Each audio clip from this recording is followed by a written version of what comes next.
Assalamualaikum warahmatullahi wabarakatuh.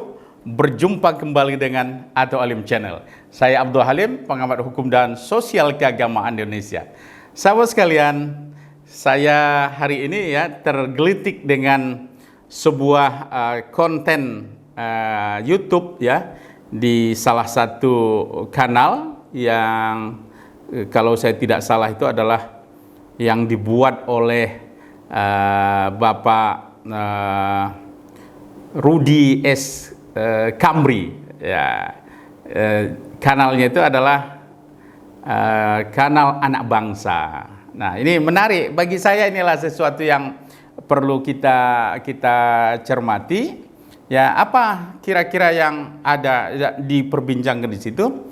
Di bawah judul itu adalah kita lihat kaitan antara alumni PA 212 dan Prabowo yang menyatakan bahwa bersumber dari pendapat Bang Mukmin untuk mendukung Prabowo Subianto sebagai capres di tahun 2024. Saya melihat yang pertama adalah narasi-narasi yang dikembangkan oleh teman-teman yang mengaku kelompok nasionalis. Saya juga nasionalis, Pak Rudy, menyematkan istilah radikalisme dan intoleransi itu terhadap kelompok tertentu. Saya juga melihat gerakan-gerakan dari misalnya FPI, HTI, dari awal-awal pembentukannya memang saya termasuk orang yang tidak setuju, karena memang Islam itu apalagi melabelkan kelompok Islam, saya tidak setuju melakukan dengan cara-cara kekerasan atau dengan cara-cara yang tidak mengikuti ketaatan terhadap hukum. Ini poin saya. Kita sepakat bahwa tidak ada satu lembaga atau ormas keagamaan yang melakukan tindakan kekerasan atau ilegal untuk merubah atau melakukan sesuatu. Jadi ini poin yang pertama. Yang kedua juga, mereka tentu harus menyalurkan aspirasi politiknya, tetapi tergantung sekarang, misalnya kita anggaplah alumni PA 212 itu memilih Prabowo, bukan berarti itu akan apa yang dipikirkan oleh kelompok daripada alumni PA 12 atau FPI atau HTI itu otomatis menjadi atau diidentifikasi sebagai pemikiran atau kebijakan politik daripada salah satu capres, apakah itu Prabowo atau Anies Baswedan. Saya pikir ini kita sebagai harus melihat secara jernih dan genuine. Jangan hanya karena kebencian, karena prejudice kita, karena ketidaksenangan kita kepada kelompok tertentu itu membuat kita tidak berlaku adil. Nah, begitu juga misalnya kita lihat di organisasi atau partai politik tertentu yang sebenarnya juga terdapat dan bahkan secara terang-terangan misalnya mengaku merupakan anak dari organisasi terlarang di Indonesia misalnya. Apakah kita juga menuduhkan, mengidentifikasi partai politik itu misalnya sebuah partai X itu lalu kita katakan partai itu adalah partai sejalan dengan pemikiran atau sikap politik daripada organisasi terlarang itu? Tentu jawabnya tidak. Karena institusi politik itu berbeda dengan dan tidak senantiasa bisa kita klaim sebagai sama dengan orang-orang yang mungkin beragam. Jadi bisa jadi garis keras di dalamnya, bisa jadi termasuk juga apakah kita misalnya wajar atau bisa mengatakan misalnya ada koruptor di dalamnya. Lalu pemilih koruptor misalnya yang berduyun-duyun kepada satu partai, apakah kita mengatakan partai itu misalnya adalah bagian daripada koruptor? Tentu tidak. Jadi semuanya kalau kita selalu sering katakan bahwa sebenarnya dua hal yang berbeda. Ada kelompok-kelompok yang waras di dalamnya, ada kelompok-kelompok yang genuine memang memperjuangkan idealisme partai, ormas keagamaannya atau ormas tertentu. Tentu ada juga kelompok-kelompok yang memang ya pengkhianat bangsa di dalamnya. Jadi di semua partai itu ada saja sebenarnya orang-orang yang pengkhianat bangsa, pengkhianat negara, pengkhianat Pancasila, semuanya pasti semua itu. Apa contohnya misalnya? Saya berani katakan bahwa di setiap partai itu ada pengkhianat bangsa. Indikatornya sederhana saja. Orang-orang yang pernah melakukan korupsi, ya, pelecehan seksual, atau melakukan kekerasan apapun, itu adalah pengkhianat bangsa. Hampir semua kita lihat, contoh korupsi lah, hampir semua. Bahkan di partai Islam sekalipun, ya, yang mengaku basisnya adalah Islam ada. Dan apalagi di kelompok-kelompok misalnya kita lihat ada yang di PKB, ada di Golkar, ada PDIP, ada Nasdem, ada bahkan di PKS, ada bahkan di berbagai partai itu terdapat orang-orang yang memang dia adalah termasuk kita katakan orang-orang yang mengkhianati Pancasila, mengkhianati tujuan negara kita. Nah, sahabat sekalian, tentu dalam hal ini kita harus fair untuk memasangkan atau menyematkan itu kepada kelompok atau partai politik tertentu.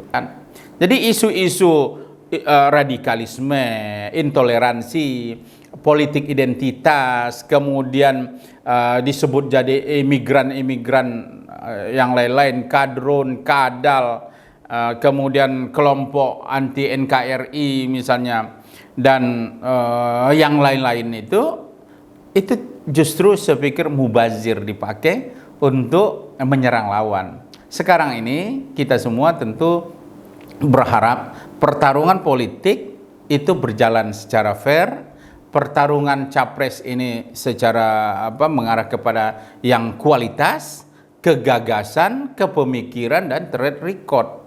Jadi kita berharap ya narasi-narasi yang dibangun itu adalah narasi yang mempersatukan. Jangan lagi misalnya saya lihat ini Pak Rudi S. Kamri ini membangun misalnya kalau soal Indonesia bersyariah, Indonesia Timur akan berontak, itu nggak bakal ada itu Pak Rudi. Nggak bakal ada yang. Dan umat Islam Indonesia ini saya meneliti, saya sudah melihat itu tidak ada. Kalaupun ada kelompok itu hanya letupan-letupan kecil yang sebenarnya sudah dapat diatasi oleh negara kita. Bahkan dia akan berhadapan dengan organisasi keagamaan itu sendiri. Kalaupun ada di umat Islam misalnya, itu akan berhadapan dengan Nahdlatul Ulama, dengan Muhammadiyah, ya. Jadi kalau kita lihat sebenarnya kelompok-kelompok itu nyaris sekarang ini sudah tidak punya kekuatan apapun. Meskipun demikian, kita tidak boleh juga abai, tetap kita hati-hati, tetapi jangan dipakai untuk kepentingan kita, kepentingan politik sesaat. Justru itu bentuk daripada tidak fairnya kita terhadap kita lihat misalnya ancaman ya dibuat seolah-olah ini Indonesia bersyariah akan terjadi nanti bentrok atau pemberontakan dari Indonesia Timur. Enggak usah Indonesia Timur, dari kita yang muslim sendiri, dari ormas keagamaan itu pasti tidak akan membiarkan seperti itu. Jadi jangan terlalu dibesar-besarkanlah Pak Rudi ya hal-hal yang seperti ini. Kita harus secara bersama membangun komitmen kita ya. Jadi Indonesia ini, merah putih ini adalah bagian daripada tugas kita menjaganya. Tetapi tentu semuanya adalah berlandaskan kepada rule of the law. Jadi berlakunya hukum itu sendiri. Jika ada yang misalnya dari agama Islam, kelompok agama Islam yang melakukan tindakan-tindakan radikalisme, intoleransi, dan pelanggaran hukum termasuk korupsi, ya memang harus kita lakukan melalui jalur hukum. Begitu juga agama lain. Di agama lain juga sebenarnya radikalismenya ada juga. Jadi setiap kelompok agama itu pasti ada yang betul-betul umatnya adalah yang soleh, yang baik, tetapi yang bajingan juga di mana-mana ada. Di partai politik juga seperti itu. Jadi kita jangan justru menilai atau menyematkan hal-hal tidak negatif terhadap kelompok. Semua agama kita harus hormati, semua partai politik itu juga kita harus kawal agar tetap berjalan di rule yang benar. Tugas kita sekarang adalah bagaimana sistem perjalanan politik, kompetisi politik menghadapi 2024 ini betul-betul semua pihak itu betul-betul mengikuti ya aturan yang ada.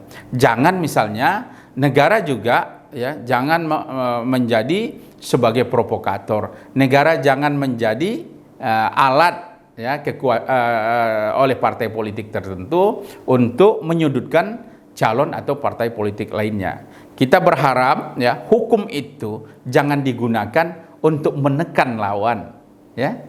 Karena hukum itu seharusnya adalah dia independen, dia berada di tengah, adil memperlakukan semua pihak. Jangan justru karena adanya kontestasi politik semua cara dibenarkan.